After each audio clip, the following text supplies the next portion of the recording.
30,000 টাকার নিচে বাজেট কিলার phone nothing CMF 2 Pro। কথাটা কি আসলেই সত্য? চলেন দেখি এটার বিস্তারিত। নাথিং কিন্তু বক্স কন্টেন্ট হিসেবে তেমন কিছুই দিত না, তবে ইন্ডিয়ান ভ্যারিয়েন্টের জন্য এবার থেকে দেবে। এখানে আপনারা চার্জার পেয়ে যাবেন, কেবল পাচ্ছেন, কেস পাচ্ছেন, সিম ইজেক্টর পিনটাও পাচ্ছেন। ডিজাইনের দিকে যদি আসি, নাথিংকে জোস বলতেই হবে। এটা কিন্তু ইউনিক ডিজাইনের ভিতরে পড়ে গেছে, মানে নাথিং যে স্টাইলগুলো ফলো করে সেই অনুযায়ী আছে। সো অনেকেরই এটা পছন্দ হবে। এটার বডি কিন্তু প্লাস্টিকের, এটার উপরে কিন্তু আপনারা আলাদাভাবে একটা কেস ব্যবহার করতে পারবেন, এটার উপরেই সেটা লাগাইতে পারবেন, সমস্যা হবে না। আর ওইটাতে আপনারা ব্যবহার করতে পারবেন আলাদাভাবে ম্যাক্রো লেন্স। এটাতে আপনারা 4টা কালার অ্যাভেলেবেল পেয়ে যাবেন। আর সেকেন্ডারি নয়েজ ক্যান্সেলেশন মাইকটাও এখানে আছে। আর এটাতে 54 সাপোর্ট আছে, IP রেটিং 54। সো সেক্ষেত্রে হালকা ধুলাবালি বা হালকা পানির ছিটাফোঁটা থেকে এটা রক্ষা করতে পারবে, কিন্তু পানির ভিতরে ডুবাই রাখলে বা চুবাইলে সেক্ষেত্রে কিন্তু এটাতে ক্ষতি হবে। এখানে সিঙ্গেল স্পিকার ব্যবহার করছে, এটা কিন্তু খারাপ করছে, কারণ ডুয়েল স্টোরি স্পিকার ব্যবহার করলে সেক্ষেত্রে আরও বেশি ভালো হতো সাউন্ড কোয়ালিটির দিক থেকে।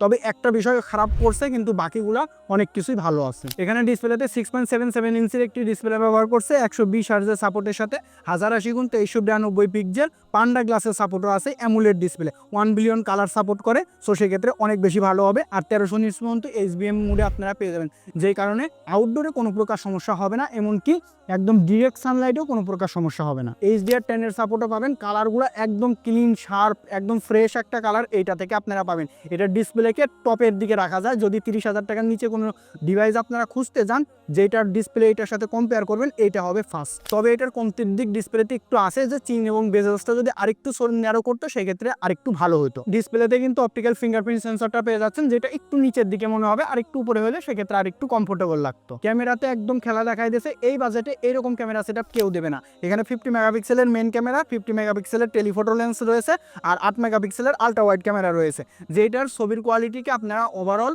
ভালো বলবেন, ভালো বলতে বাধ্য হবেন, কারণ ডিরেক্ট সানলাইটের ছবিগুলোও খুবই ভালো দিতেছে, এমনকি শ্যাডো এরিয়া দেন নাইট মোডের ছবিগুলোও মোটামুটি ভালোই দিতেছে। এখানে যেহেতু 50 মেগাপিক্সেলের টেলিফোটো ক্যামেরা রয়েছে, সো আপনারা 2x 3x 4x পর্যন্ত অপটিক্যাল জুম পাচ্ছেন, যে কারণে ছবির কোয়ালিটি আরেকটু ভালো পাচ্ছেন। আপনারা ব্যাকগ্রাউন্ড ব্লার করে যারা ছবি তুলতে চান তাদের জন্য এইটা কিন্তু ভালো একটা চয়েস হইতে পারে। এখানে আপনারা কালারগুলো একটু বুস্টেড পাবেন, আর লাইট টাইপের একটু ছবি দেয়। এটার ভিডিওতে আপনারা 4K 30 FPS পর্যন্ত সাপোর্ট পাবেন। এটা কিন্তু ভিডিওর কোয়ালিটি মোটামুটি ভালোই, তবে এখানে EIS আছে কিন্তু OIS নাই, এই কারণে স্টেবল ভিডিওটা একটু পাওয়া কষ্ট। খারাপের কাতারেও কিন্তু এই ভিডিওটা রাখা যাচ্ছে না, এটার ভিডিওর কোয়ালিটিটা মোটামুটি ভালোই আছে। এখানে 16 মেগাপিক্সেলের সেলফি ক্যামেরা পাবেন, এটা কিন্তু বেশি ভালো বলা যাচ্ছে না, মোটামুটি।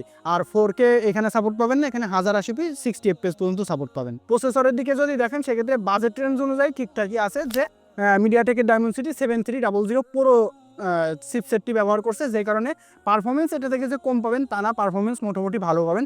গেমিং করে আপনারা ভালোই কাজ করতে পারবেন, এমনকি মাল্টিটাস্কিংয়ের ক্ষেত্রেও কিন্তু ভালো সাপোর্ট পাবেন। যদি মনে করেন যে প্রফেশনাল টাইপের গেম খেলবেন, তাইলে কিন্তু এটা হতাশ করবে। তবে আপনারা যদি মোটামুটি ভালো লেভেলের গেম প্লে করতে চান, সেটাও কিন্তু এটা দিয়ে করতে পারবেন। এটার আন্তত স্কোরও কিন্তু হতাশ করবে না, 6,85,000 থেকে 95 এর মতোই পাওয়া যাবে। এখানে সফটওয়্যার হিসেবে নাথিং OS 3.2 ব্যবহার করছে, আর অ্যান্ড্রয়েড 15 এর উপর রান করতেছে, যে কারণে এটা পারফরমেন্সও মোটামুটি ভালো পাওয়া যাবে, মাল্টিটাস্কিংয়েও কিন্তু ভালো পাওয়া যাবে। আর এটাতে আপনারা 3 বছরের মেজর আপডেট পাবেন, অ্যান্ড্রয়েড 15 চলতেছে, 18 পর্যন্ত পাবেন। আর যদি সিকিউরিটি আপডেটে দেখেন সেক্ষেত্রে 6 বছরের সিকিউরিটি আপডেট পাবেন। এটাও কিন্তু অনেক টাইম, মানে লং টাইমের একটা সাপোর্ট এটা থেকে আপনারা পাবেন। এটার কিন্তু আপনারা 8GB 128GB 8GB 256GB variant পাবেন। এটার স্টোরেজ টাইপ হলো UFS 2.2, আর LPDDR4X হলো র্যাম টাইপ। আপনারা যদি মনে করেন UFS 2.2 বেশি সাপোর্ট দিতে পারবে না, 3.1 হলে ভালো হয়তো ভালো, কিন্তু এটার অপটিমাইজেশনের দিকে যদি দেখেন সেক্ষেত্রে এটাকে ভালো বলতে বাধ্য হবেন। কারণ আমরা দেখছিলাম যে নাথিং CMF 1 যেটা ফোন ছিল ওইটাতে কিন্তু 2.2 ছিল, কিন্তু কাজ করতে 3.1 এর মতোই পারফরমেন্স দিত।